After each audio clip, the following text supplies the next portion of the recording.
खाने के पहले भोजन बना करके भगवान को भोग लगाना चाहिए। बिना भगवान को भोग लगाया वाला जो भोजन है वो भी अभक्ष्य है, खाने योग्य नहीं है। एकादशी के दिन अन्न खाना निषिद्ध है। इसी तरह से जन्माष्टमी, रामनवमी, शिवरात्रि इन दिनों भी व्रत करने का नियम है। ये बताया गया है कि जो लोग उपवास में पूरा निराहार नहीं रह सकते हैं, असमर्थ हैं, उपवासा समर्थश्च फलम मूलम जलम पिबेत, वो फल ले ले, या मूल माने मिट्टी के अंदर उगने वाले जो पदार्थ हैं उनको स्वीकार कर ले, आलू है, कंद है, और अगर उससे भी नहीं चलता है तो जल पी ले अथवा दूध पी ले। नष्टे शरीरे सबवेद अन्यथा चात्मघातकः। उपवास करने का मतलब ये नहीं है कि मर जाए। शास्त्र कहता है कि उपवास से अगर कोई मरेगा तो उसको आत्महत्या का पाप लगेगा, कि हम तो उपवास कर रहे थे इसलिए हमको विष्णु पद मिले, ऐसा नहीं है। उपवास ऐसा करना चाहिए जिससे शरीर की हानि ना हो, केवल मनोबल बढ़े, इसके लिए उपवास है, इसके लिए नहीं है कि मर जाएं। अगर उपवास करते हुए कोई मरता है तो उसको आत्महत्या का पाप लगता है। नष्टे शरीरे सबवेद अन्यथा चात्मघातकः। जो भोजन आपने पहले पका दिया है उसको दोबारा आग पे नहीं चढ़ाना चाहिए। दोबारा उसको कई लोग आजकल गर्म करके खाते हैं, जो अपने आप को बहुत प्रगतिशील समझते हैं। उन लोगों की ये हालत है कि उनके यहाँ भोजन बन के तैयार करके रख दिया जाता है, जब वो खाने के लिए बैठते हैं तो परोसने वाले पहले गर्म करके तब उनको परोसते हैं और समझते हैं कि हम बहुत प्रगतिशील हो गए हैं। लेकिन वैज्ञानिकों ने इस बात को बता दिया है कि एक बार पकाया हुआ भोजन जब दोबारा आग पर चढ़ता है तो उसमें बहुत सारे कीटाणु उत्पन्न हो जाते हैं, वो आपके स्वास्थ्य के लिए ठीक नहीं होता है।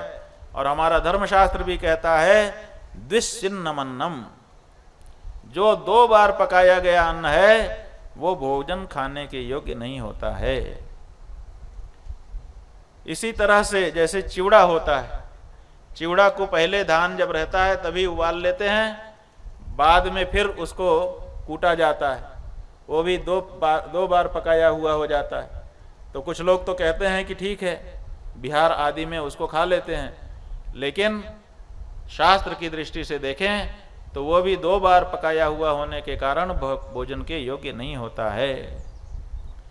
इस तरह से जो विधवा हैं, ब्रह्मचारी हैं, सन्यासी हैं, बाकी सबके लिए तो जो पान है वो खाने की योग्य चीज वस्तु है, लेकिन इनके लिए पान खाना नहीं चाहिए। इसी तरह से जो ना खाने की चीजें हैं उनके बारे में बता रहे हैं, जितना ध्यान रहे कभी काम आ सकता है। तांबे के बर्तन में रखा हुआ दूध, जूठे बर्तन में रखा गया घी, नमक के साथ मिला हुआ दूध, कांसे के बर्तन में रखा गया नारियल का पानी, तांबे के बर्तन में रखा गया शहद, ये खाने के योग्य नहीं होता है। बाएं हाथ से जब हम भोजन करते रहते हैं तो बहुत से लोग बाएं हाथ से उठा के पानी पी लेते हैं। धर्मशास्त्र की दृष्टि से बाएं हाथ से उठा करके पिया गया पानी शराब के बराबर होता है। शराब पीने का जो दोष है वही उस पानी को पीने वाले को लग जाता है। इसलिए दाहिने हाथ से ही उठा करके पानी पीना चाहिए। अगर बाएं हाथ से उठाना भी है तो बाएं हाथ से उठा ले और दाहिने हाथ को नीचे लगा के तब पी ले, तब भी वो दाहिने हाथ का माना जाएगा।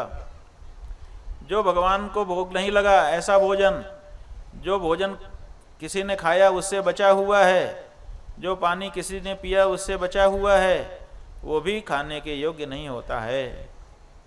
कार्तिक मास में बैगन, माघ मास में मूली और वर्षा काल में करभी का साग वर्जित है।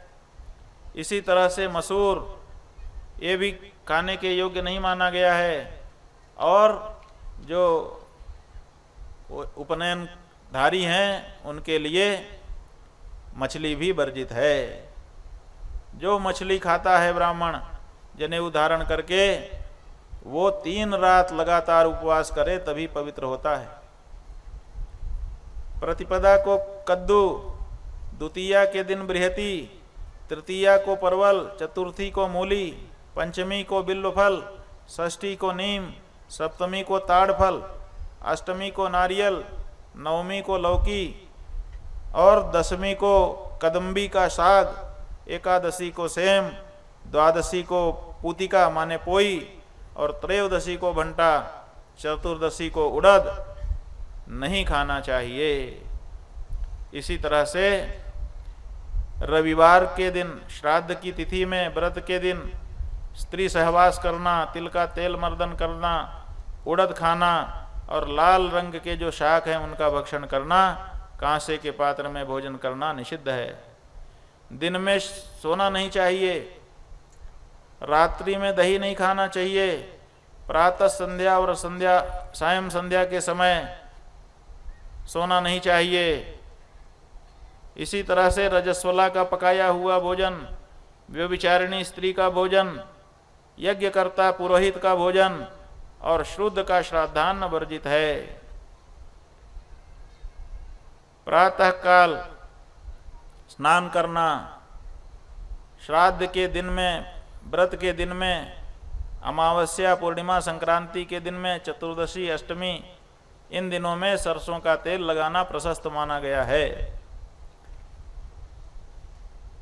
इसी तरह से और भी विचार कर लेना चाहिए। क्यों? क्योंकि जो सात्विकता है उसका आधान मुख्य कारण है।